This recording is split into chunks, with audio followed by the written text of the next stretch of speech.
Flash fiction. I am so excited for this. I really love flash fiction. I think it's probably my favorite thing that we write in creative writing, and I hope you guys really like it too. And I'm excited to see what you come up with. I love reading these. So here is what flash fiction is.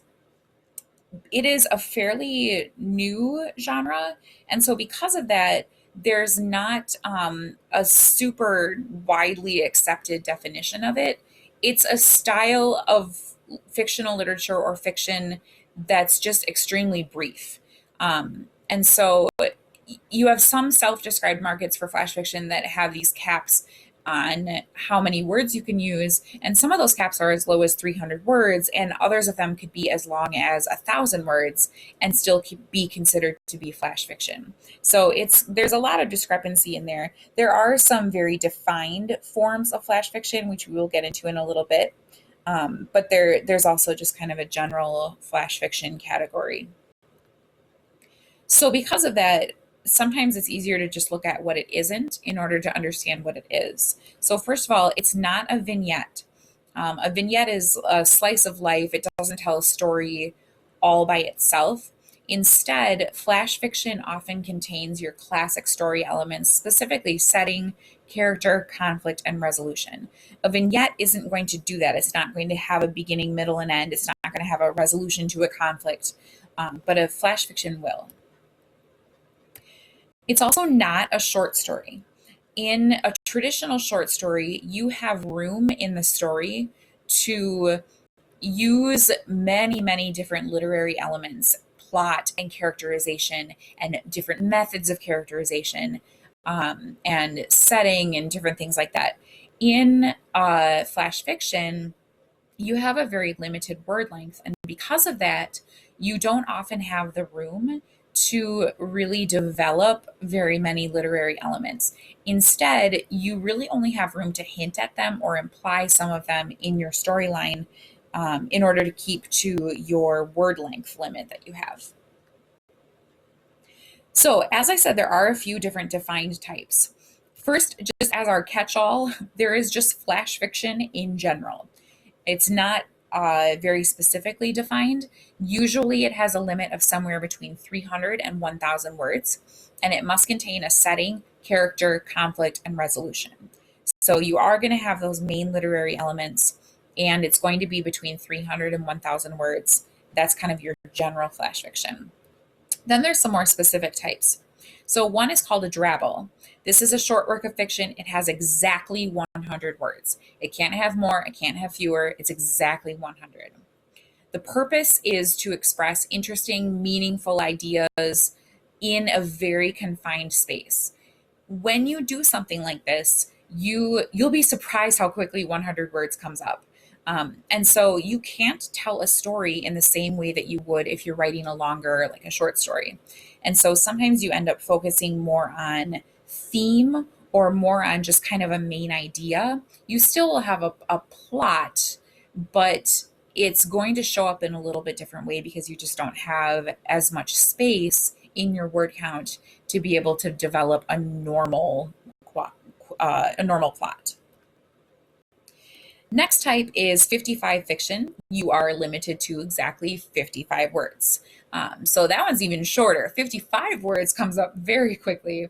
So that one, you're going to tell a story, and there's going to be a lot of parts of the story that are just implied because you can't address everything in it. And finally, you have a 6-word story, and it is exactly what you think it is. It's telling a story in exactly 6 words.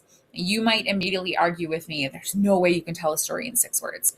Well, you can't tell an open and closed story in 6 words. So in a 6-word story, it's going to seem open-ended, but it can't be so open-ended that we don't have any idea where you're going with it and that it doesn't make any sense. So it's going to seem open-ended, but it still needs to have some clarity to it. And I'll show you a couple examples so that you can kind of understand what I mean by that. And there are tons of examples online that you can look at and kind of get an idea of what that form is like. In flash fiction, there are a few elements that you are looking for or not looking for. So, setting is where your action takes place, obviously. This can be told in a sentence, and really, your setting should be told in just a very short amount of time because you don't have time to develop an entire atmosphere. That has to happen while the action is taking place. So, in a sentence like, she watched him go to bed, we're already setting up maybe the time of day, where it is, all of those setting elements in one single sentence.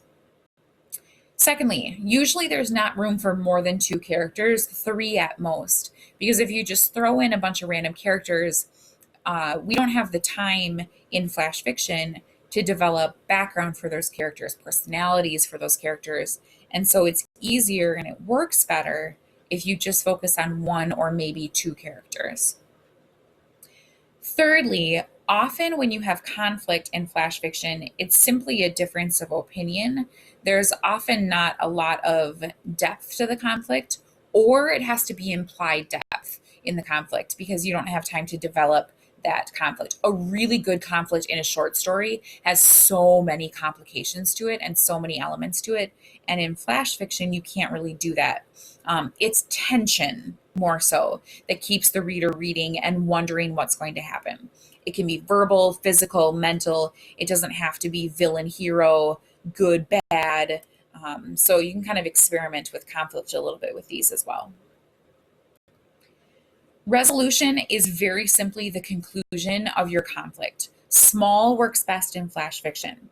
Don't go for some giant miraculous resolution where your protagonist has this miracle of his making and something like that that's really earth-shattering or complicated or huge.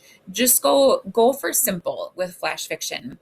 And because flash fiction is so simple, the next point is really important. A lot of flash fiction, the vast majority of it, actually uses surprise endings. You don't have to do this. It's not necessary. It doesn't define the genre. But at the same time, it is very, very common because so many elements of flash fiction are so simple. It lends itself to something simple like a surprise ending.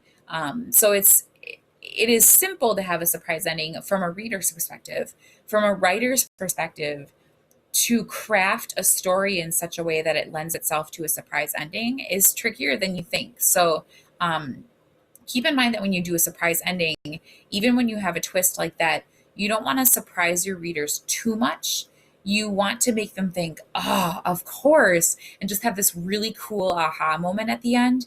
You don't want them to think, oh man, I am so stupid. How did I not see that? Or you definitely don't want them to be confused by it and get to the ending and go, wait, what? That doesn't make any sense.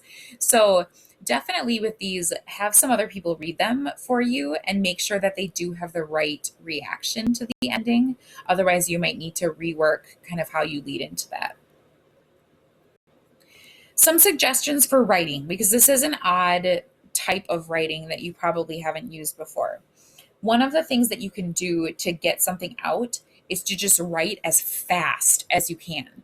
Don't worry about grammar at that point. Fill about half the page, count the words, fix your grammar, read aloud to yourself. Make sure you're always checking, especially with that general flash fiction category. Does it have a setting? Does it have a conflict? Does it have a resolution? Just asking yourself if it still does contain those elements. One of the things you could try is letting dialogue do things. You could try writing an all dialogue story or a heavy dialogue story using as few dialogue tags as possible because you don't want to use up extra words unnecessarily. Let the dialogue describe the characters. There's a lot of personality traits and background that you can get from characters just from hearing them speak to each other. So that could be an approach you could try. Writing tips, things that you should definitely make sure you are doing. The biggest thing is edit yourself ruthlessly. You might never go back to a text in this much detail, except for maybe when we get to poetry. Write your story, go back, erase phrases, clauses, coordinating conjunctions that aren't absolutely vital to the story. Delete unnecessary adjectives. You want to be left with tight, active sentences. And the only way to do that is to go back and look at every single word. And it's possible when you're doing something like 55 fiction, you can go back and you can look at every single word, and it's not this huge, overwhelming task because you've got 10 pages of writing that you're trying to edit like this.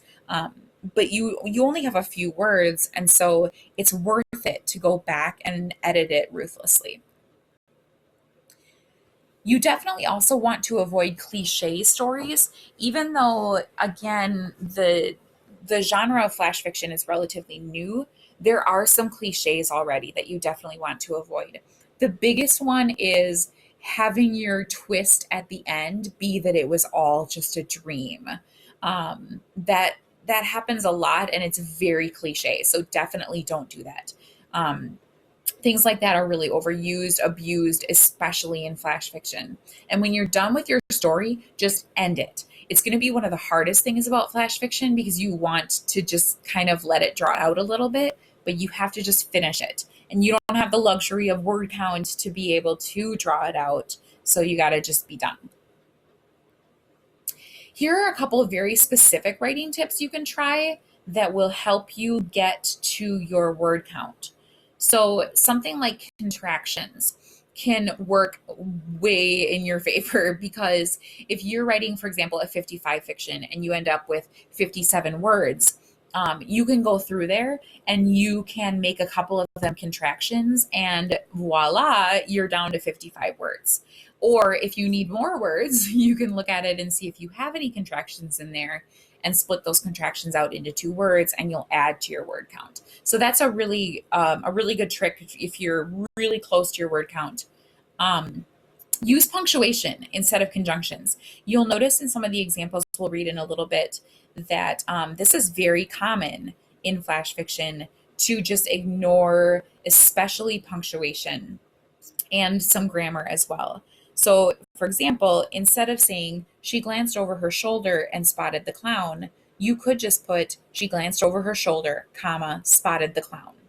It's not like the sentence all of a sudden becomes confusing to us as to what just happened. And you've just eliminated a word in your word count. And so that can help you make these. And again, it's these really tight, concise, active sentences. There's no extra words. We don't need the word and in there. It still is clear. We understand what's going on without it. Finally, use strong words instead of weak ones. Again, this is part of your process of editing ruthlessly. Generally, you have verbs, nouns, and adjectives. Those are going to be stronger than adverbs, pronouns, conjunctions, prepositions. So keep it simple and keep it very straightforward. All right, we're going to go through some examples so that you can kind of get a handle on what this will kind of look like.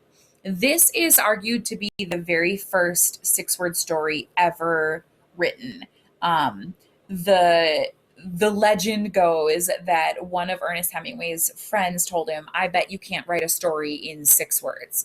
And he wrote this story: "For sale, baby shoes never worn."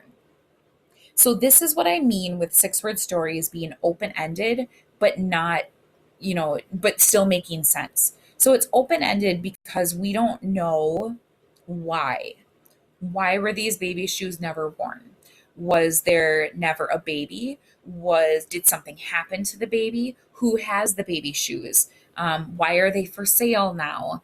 And so it will cause you to ask questions, but at the same time, it's not that you read this and it just doesn't make any sense. It still tells a story.